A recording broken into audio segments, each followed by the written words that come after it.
Bonjour. Alors, nous voilà dans la partie dont je voulais vous parler, le Gambia England.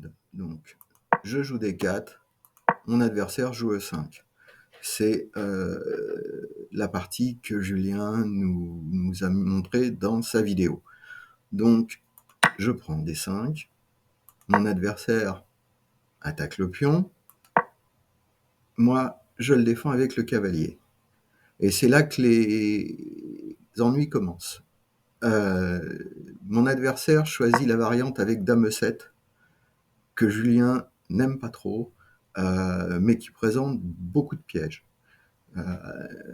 Moi, comme je ne veux pas rentrer dans les pièges liés à la dame qui va venir attaquer le pion B2, et Julien a très bien dit que les blancs pouvaient en sortir avec une bonne position, je ne vais pas sortir mon fou noir tout de suite pour éviter justement les attaques sur B2, et je joue cavalier C3.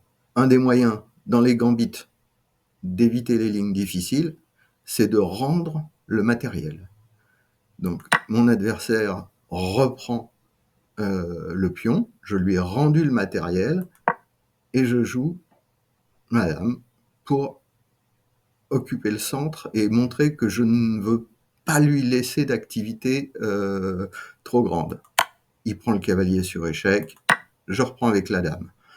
C'est probablement pas le meilleur coup d'après les ordinateurs, mais pour moi, je ne connais pas le Gambia England, donc j'essaye d'appliquer les principes simples dans un gambit. Je rends le matériel pour éviter les positions critiques, et j'essaye de développer mes pièces. Mon adversaire, lui, continue dans le plan stratégique du Gambia England d'attaquer le pion B2 et de créer des pièges pour aller prendre la tour. Je me contente de jouer E3. Bon, l'ordinateur, là, lui, préfère E4. Comme je vous l'ai dit, je ne joue pas forcément toujours les meilleurs coups, mais ce que je veux, c'est mettre mon roi à l'abri et éviter les surprises tactiques. Et mon adversaire continue à se développer, moi aussi. Il pousse des 5. Bon, effectivement, l'idée, c'est de venir chasser le cavalier, vu que mon roi se trouve sur la diagonale de la dame. Donc, je fais petit roc. Mon adversaire joue fou G4, ce qui est logique, il attaque ma dame. Bon, il y a plein de façons de répondre. Moi, je me contente de pousser ma dame. Je suis toujours en vis-à-vis avec son fou, mais je ne risque rien. Si le cavalier veut venir en E4, j'ai 2 pièces qui protègent la case, donc il ne pourra pas attaquer ma dame. Et accessoirement, je menace le pion C7. Mon adversaire joue fou D6, ce qui est logique. Il attaque ma dame. Tout ça, c'est parfaitement logique. Si je commence à essayer de déplacer ma dame sur ce coup, j'ai des risques de me faire enfermer ma dame. Donc, je ne veux pas me faire enfermer ma dame. Je joue F4. Alors, pourquoi F4? Parce que déjà, ça empêche les attaques sur le fou. Les attaques du cavalier en E4, pareil, elles sont parées. Et puis, il n'a pas roqué encore, il n'a pas mis son roi à l'abri. Je pousse, mon pion E3 pour l'instant est défendu, et on va attendre de voir. Mon adversaire joue D4. C'est logique, il va attaquer la faiblesse que j'ai en E3. Et là, moi, je veux supprimer les gros risques. Donc, je veux échanger la paire de fous. Alors, j'ai choisi cavalier D5. Déjà, ça, c'est une erreur. Les blancs peuvent en commettre. Si on retourne, le bon coup prôné par l'ordinateur, c'est plutôt cavalier B5, qui, pareil, va attaquer la paire de fous, va attaquer aussi la paire de fous et le fou noir, mais en plus, il est protégé. C'est probablement une de mes premières erreurs. Il y en aura d'autres. Donc, il reprend avec cavalier. Cavalier prend D5. Je joue un coup intermédiaire, hein. Ça, dans ces vidéos, souvent, Julien nous l'a bien expliqué. Les coups intermédiaires, ça peut servir à se protéger de pas mal d'ennuis. Donc, mon adversaire, comme j'attaque sa dame, il est obligé de reculer. Et maintenant, je prends le fou qui est en G4. J'ai réussi, d'une part, à me sortir des pièges relativement théoriques du Gambit Englund avec Dame 7. J'ai développé un peu mes pièces, j'ai mis mon roi relativement à l'abri, je dis bien relativement pour l'instant, parce que vous voyez qu'il est sur la diagonale A7, G2, G1, et donc il faut faire très très attention à ce genre de position. Donc effectivement, tout de suite, mon adversaire joue D prend E3, ce qui est logique. Et là, je vais faire ce que Julien nous explique dans pas mal de positions. Je vais faire un coup prophylactique. Quelle est l'idée de mon adversaire? Ça, c'est une chose importante. Toujours penser non pas uniquement à son propre plan, mais au plan de l'adversaire. Ça va être tout de suite de pousser E2. Le roi est obligé de bouger sur échec. Il a son pion qui est imprenable. Soit je monte ma tour et puis il fait une dame en E1. Donc, coup prophylactique, je pousse mon roi. Donc maintenant, s'il pousse E2, vous voyez que ça n'a plus de force parce que déjà, je peux tout simplement reprendre de la dame en E2 et donc, il n'y a aucun problème. En plus, ça sera sur échec. Et là, mon adversaire joue cavalier F6. Il attaque ma dame. Alors, moi, je suis revenu ici en F3 pour éviter tous les pièges, venir empêcher la poussée du pion. Bon, clairement, dans cette position-là, si vous faites une analyse, l'ordinateur va vous dire que le meilleur coup, c'est dame prend G7. C'est vrai, mais je ne connais pas toutes les subtilités du Gambit Englund. Il a un pion qui est quand même assez avancé. Il peut soit monter son roi en E7 et ensuite amener une tour en G1. Enfin bon, il y a beaucoup de choses. Il faut être fort tactiquement pour prendre ce genre de position. Donc moi, j'ai préféré une position beaucoup plus soft et j'ai ramené ma dame en E3. Mon idée maintenant, ça va être, moi, de mettre la pression sur E3 pour pouvoir récupérer le pion. Je n'ai pour l'instant toujours pas les pièges dus à la dame qui prendrait P2, puisque pour l'instant mon fou est encore en B2, et en plus mon roi est à l'abri. Donc mon adversaire fait grand roc, ce qui est l'esprit du Gambit Englund, il n'y a aucun problème, hein, mais on voit maintenant que les pièges du début, ils ont disparu. Ils ont disparu pourquoi? Parce que madame n'est plus en face de sa tour, mon roi est à l'abri, on a à peu près égalisé le matériel parce qu'il a un pion de plus en E3 mais qui est très faible. Donc je joue B4, pareil, coup prophylactique. Je ne veux pas, au moment où je vais récupérer le pion E3, que sa dame puisse rentrer en B2. Il amène sa tour en 8, logique, hein, il attaque son pion, et moi je fais tour 1 pour amener un attaquant de plus sur le pion. On voit ici que le pion, il est attaqué 3 fois, comme le dit Julien. Il y a 2 défenseurs, il est attaqué 3 fois, donc je menace d'attaquer son pion. Et là, mon adversaire joue un coup, je pense qu'il a voulu me tendre un piège, il s'est dit, il va faire tour prend E3, et s'il fait tour prend E3, paf, je fais tour prend 1 sur échec. Bah oui, mais j'ai une autre possibilité, tout simplement, c'est fou prend E3. Et là, j'ai récupéré le pion. Mon fou est attaqué par 2 pièces, mais protégé par 2 pièces. Et ma tour en 1 est protégée. Donc, mon adversaire fait tour prend, pareil, même piège que ce qu'il y avait avant. Si je fais tour prend E3, il y a dame prend un échec intermédiaire. Mais voilà, j'ai égalisé au niveau matériel, j'ai évité tous les pièges que Julien nous a montrés sur le Gambit Engloon, donc je prends avec la dame.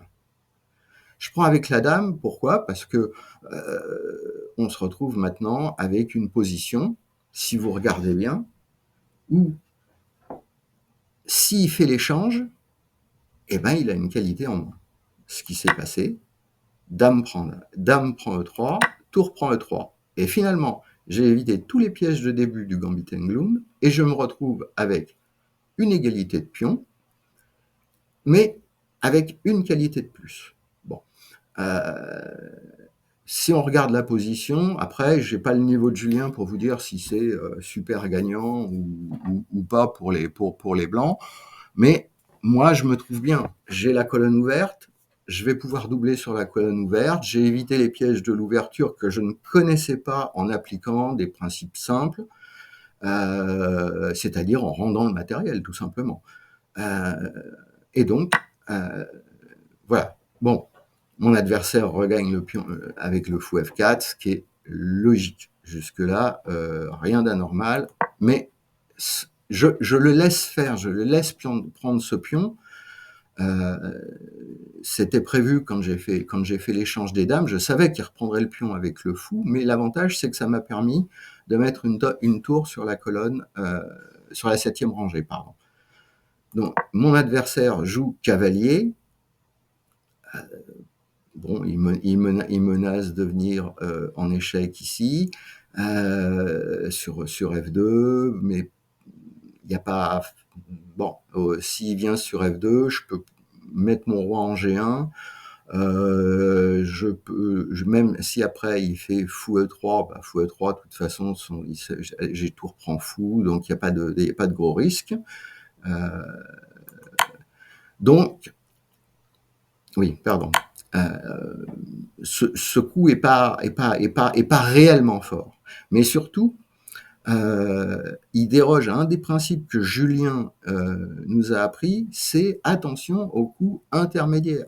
Il veut faire échec, oui, mais ce qu'il n'a pas vu, c'est que j'ai fou F5. Fou F5, je fais échec. Il est obligé de parer l'échec et le cavalier est perdu. Donc ça, c'est quelque chose que Julien nous a souvent montré, c'est attention au coup intermédiaire. On se rend compte que là, dans la position, j'ai un pion de moins, mais j'ai une pièce de plus. Donc, mon adversaire veut éviter les mates du couloir parce qu'il voit bien que mes tours vont rentrer, il fait A6. Moi, il me laisse du matériel, je rééquilibre le nombre de pions, j'attaque le fou, donc pour moi c'est gagnant. Il ramène son fou en G5, en protéger son fou. Il y a plein de variantes possibles à ce moment-là. Bon, moi, tout simplement, je vais pas essayer d'aller tout de suite gagner un pion de plus. J'ai un avantage de matériel. Ce que je veux, c'est changer sa tour pour avoir une finale qui est tout simplement archi gagnante. Il met son fou pour faire une interception. Et là, je joue H4. Alors, vous voyez, comme je vous dis que moi aussi, je fais des erreurs. H4, il y a tout simplement fou prend H4. Bon, ça va être encore un échange de pions. C'est pas gravissime, mais là, j'aurais dû tout simplement jouer B3. J'ai pas de risque en jouant B3. Si je joue B3, bon, j'ai des moyens de le pousser. Enfin voilà, c'est pas méchant. Donc je pense que là, je suis pas assez fort pour vous le dire. Je pense que plutôt que de jouer H4 tout de suite, j'aurais peut-être pu pousser B3. Bon, c'est pas grave. De toute façon, il n'a pas pris le pion. Il vient attaquer mon fou. Pas grave, je continue à défendre mon fou. Et c'est là où je dis que j'ai fait une erreur, c'est que maintenant, je lui ai laissé du contre-jeu. Donc voilà, il faut toujours bien faire attention à ça. Il fait tour prend H4 sur échec, roi H2, et là maintenant, il a fou D4. Donc vous voyez, moi aussi j'ai fait une erreur. Il a fou D4, et je n'ai qu'un seul coup pour parer fou D4, c'est tour F2. Alors, tour F2, bah oui, c'est le seul coup, je rends la qualité, mais en même temps, j'ai toujours une pièce d'avance. Donc, finalement, ça ne change pas grand-chose. Mais voilà, bon, mon adversaire a voulu jouer des pièges, il a une pièce de moins, il veut essayer maintenant d'aller m'ennuyer avec probablement fou H2, échec, et puis de voir si après, en ramenant son fou de l'autre côté, bon, enfin voilà, il a certainement plein d'idées. Bon, moi, là-dessus, pardon, j'ai pris dans le mauvais sens, je joue tout simplement roi F1. Déjà parce qu'il n'y a plus d'échec en H2, il y a un échec en H1 avec sa tour, mais ça ne le mènera pas à grand-chose. J'ai une pièce de plus. Maintenant, mon idée, c'est tout simplement, comme souvent Julien nous l'a dit, d'améliorer mon roi. Donc, il fait tour échec, et je fais roi E2. J'améliore mon roi, je le ramène au centre, j'ai un avantage matériel, je vais essayer de l'exploiter. Il joue fou C3, il veut menacer tour E1, je monte mon roi et je viens attaquer son fou. Et là-dessus, il fait fou E1 pour attaquer ma tour. Bah, pas de souci. Moi, je n'ai qu'à... Là, j'ai qu'à exploiter mon avantage matériel. Fou G3. Et je commence ma propre attaque. Donc, je joue C4. Mon idée, effectivement, bah, c'est d'enfermer son roi. Logique, hein, il va essayer lui aussi d'améliorer son roi. Moi, maintenant, je vais matérialiser mon avantage. Je prends un pion, j'attaque son fou. Il fait roi D1 échec. Hein. De toute façon, maintenant, il faut qu'il arrive à essayer de trouver du contre-jeu avec une pièce de moins. Et voilà. Tout simplement, bon, son contre-jeu n'existait pas. De toute façon, il n'aurait pas pu faire grand-chose. La partie était clairement gagnante. Et dans cette position, mon adversaire a abandonné. Voilà, donc je voulais vous montrer 3 points importants quand on est débutant ou joueur moyen. Quand votre adversaire vous joue une ouverture que vous ne connaissez pas, et notamment un gambit où il vous donne du matériel, les façons de parer, c'est éventuellement déjà de rendre le matériel, de connaître à minima le plan de développement de votre adversaire, de vous mettre à sa place, de vous dire qu'est-ce qu'il veut faire. Et vous voyez que là, finalement, je m'en suis sorti. C'est pas forcément une super bonne partie, mais au moins, j'ai fini par la gagner.